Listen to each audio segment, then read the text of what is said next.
Nếu ngày mai lên đường nhập ngũ, bạn sẽ nói gì với người yêu của mình? Em đừng chờ anh nữa, vì là anh biết là em cũng sẽ phản bội anh thôi.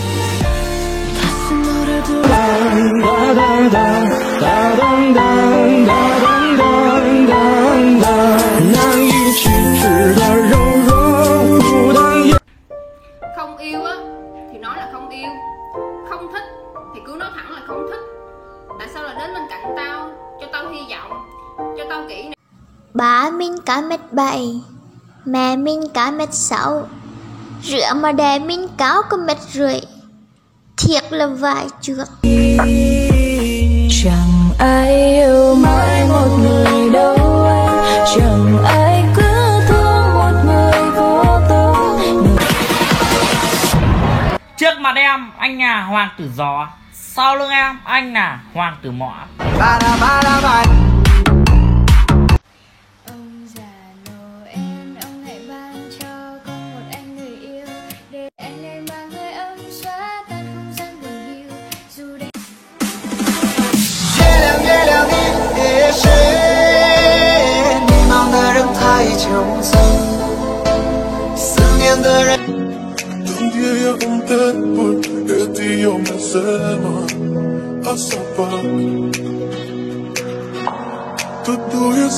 Đây là idol mà tôi thích bằng cả trái tim.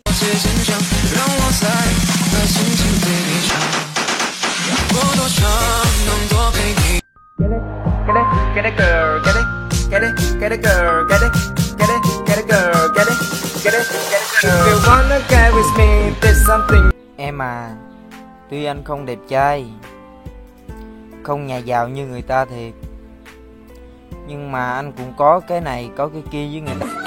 Yêu em không phải để lên giường, yêu em là để lên phường kết hôn.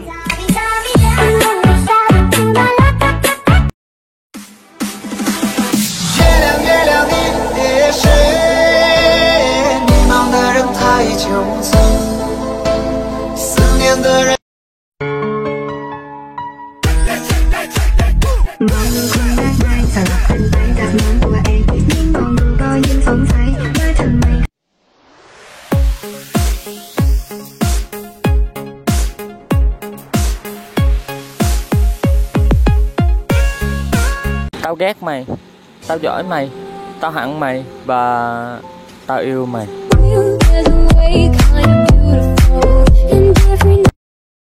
Đây là idol mà tôi thích bằng cả trái tim. Get it,